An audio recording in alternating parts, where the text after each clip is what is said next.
nearly adequate. And Madam Speaker, the truth is, as soon as there's a little rainfall, huge craters appear all over Antigua roads, destroying our cars, our taxi driver buses, our pickups, the shocks, the buses, the vans.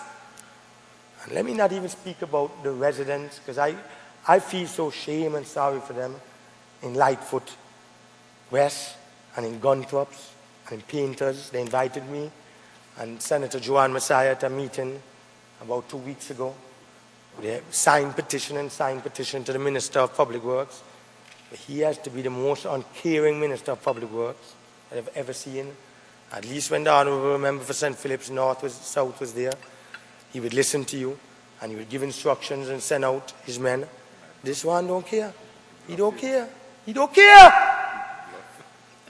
I mean, and he just give lip service to the people, and the residents are being told by my opponent in a meeting with me, but why don't you throw up a little $20 each one of you all every month to buy oil and diesel so we can put in your weed whackers and clean the sides of the roads. Sell a fella. So the people up there don't pay taxes. I mean, Madam Speaker, you realize for 7 years the people of St. Peter's has been victimized. No roads, no sidewalk cleaning, no cleaning of the gutters. I mean, a private individual have to take his truck because he have water trucks and wash down all the gutters in Piers from the stench. I mean, it's not right. Not right, Madam Speaker. It's not right. Some roads in Lightfoot and Gunthrops and Painters, you can't cross them.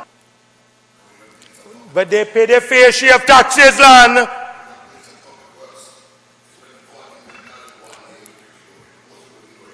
I fix roads all over this country.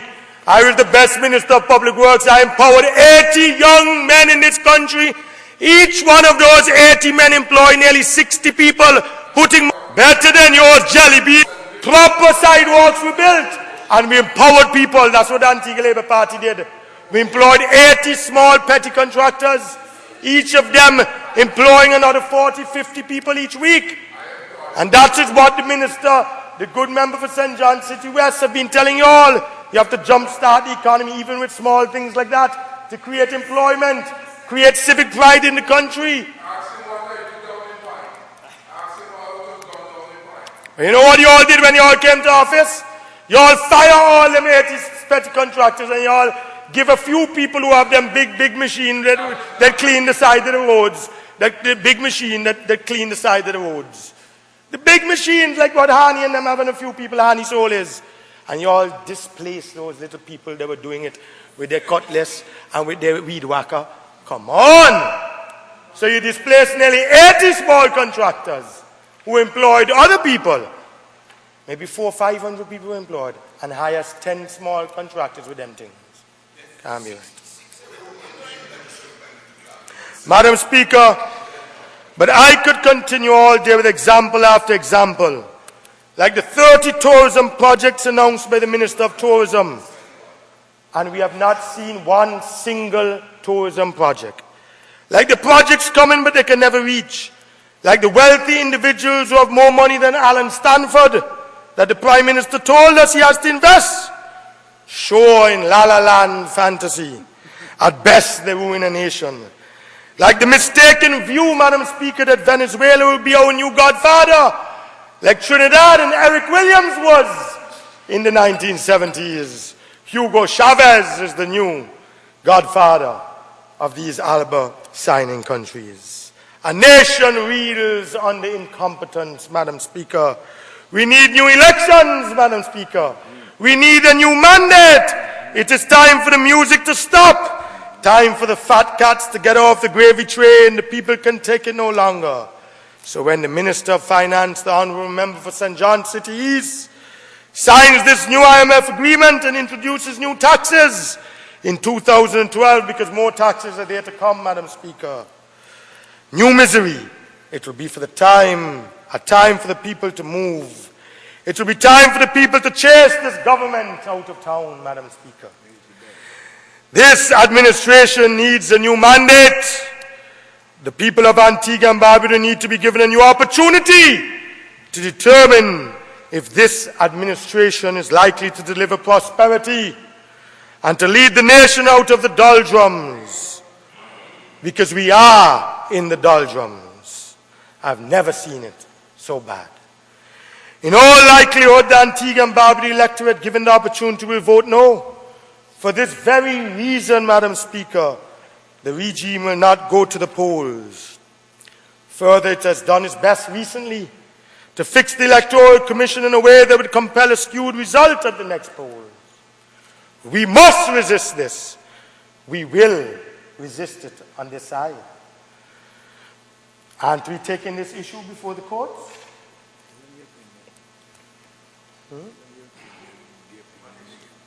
We already have 3 opinions from legal luminary, Queen's Counsel, that those amendments to the Representation of the People Act, Madam Speaker, they are outlandish and clearly unconstitutional.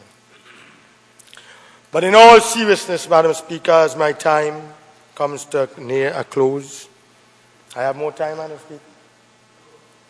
You have 15 more minutes. 15?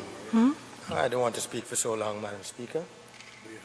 The minister here, the representative, and we have the leader there is going to speak. But our nation is at a crossroad. Our nation is at a crossroad, Madam Speaker. Madam Speaker, I know they spoke. I heard him speak very eloquently last night and put some serious... No, I said he already spoke already. And Gaston is going to speak. You worry about when you have to speak. You're going to speak next. Are you going to announce to this nation you're coming on this side, or are you still staying over there? I hope this is going to be a seminal speech in the history of this parliament. But Madam Speaker, in all seriousness, our nation is at a crossroad. We'll either sink from incompetence while we ponder which route to take, or we'll assume in our anti-democratic ways of our own government. The people must decide. And I pray, Madam Speaker, that we decide soon to take the best course which history has appointed. Madam Speaker, I had walked, but you said you don't want me to speak on the medical thing at the hospital. But I had walked with this magazine just to read an excerpt, if you would allow me, but I should have done it when I was speaking about Mount St. John. Pardon me?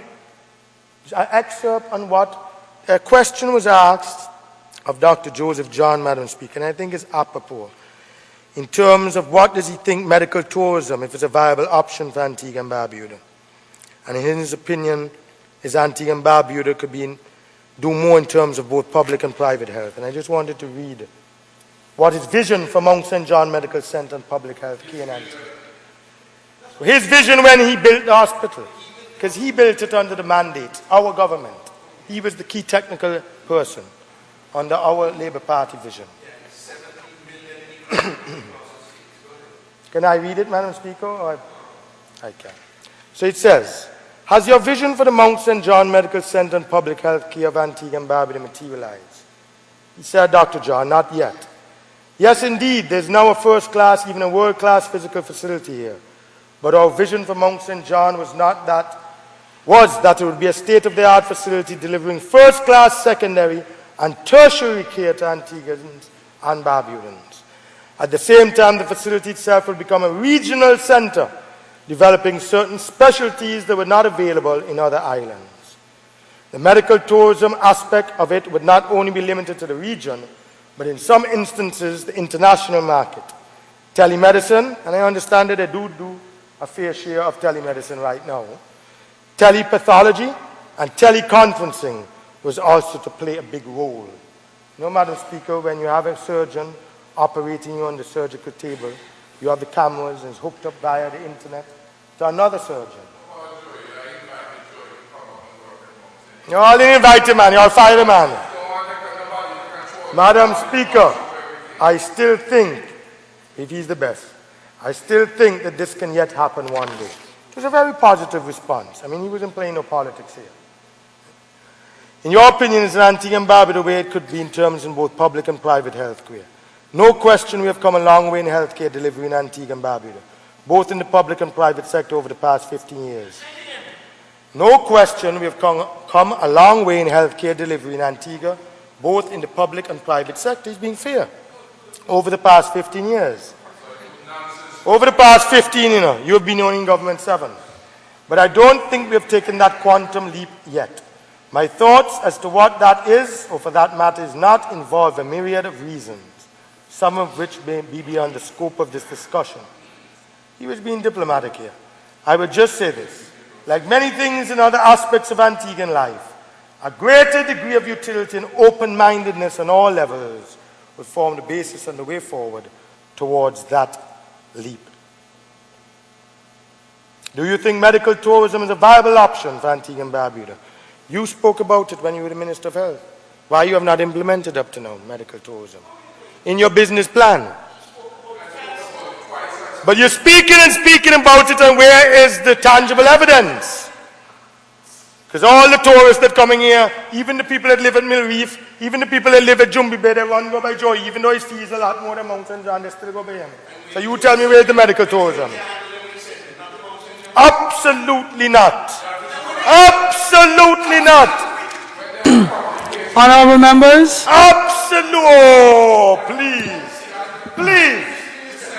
Please. Honorable members, please allow him to wrap up. Anyway, to answer the question, absolutely, I started talking about medical tourism back in 1994. And at that time, people didn't have much information about the concept. And many scoffed at the idea because you all have not done it. You're all only talking about it because you all don't have a clue how to implement it.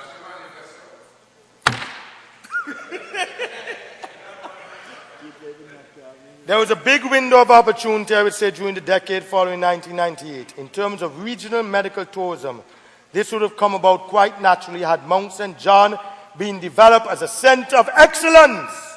It have to be a center of excellence first, with good, competent, qualified doctors, and bring in the best. And if Joy is one of the best, bring him.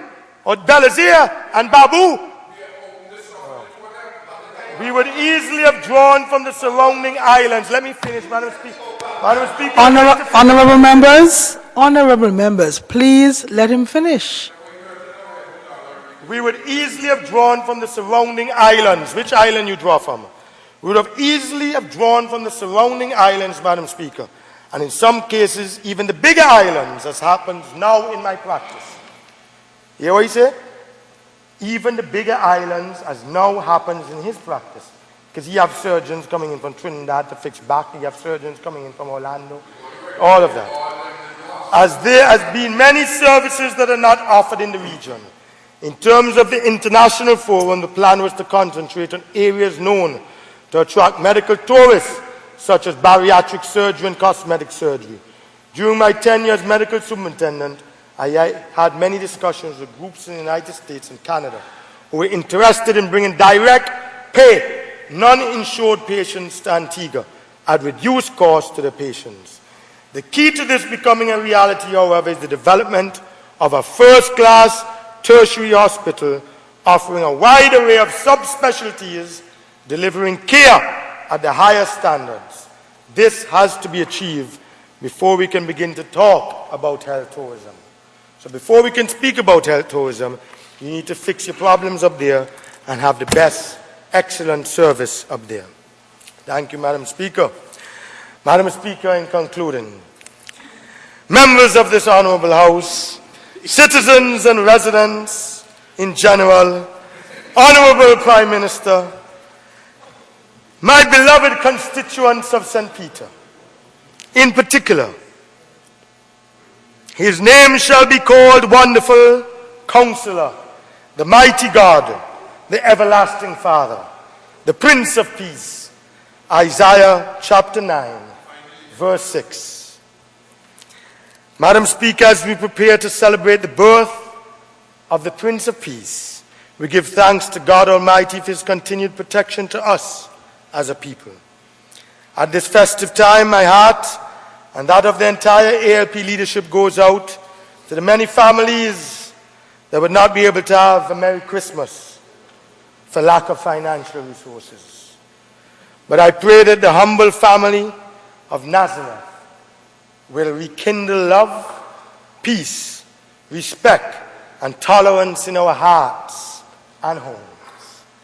Best wishes to you, Madam Speaker, and yours, to all the staff of the Parliament, the Sergeant at Arms, the police, the good ladies in the kitchen who have served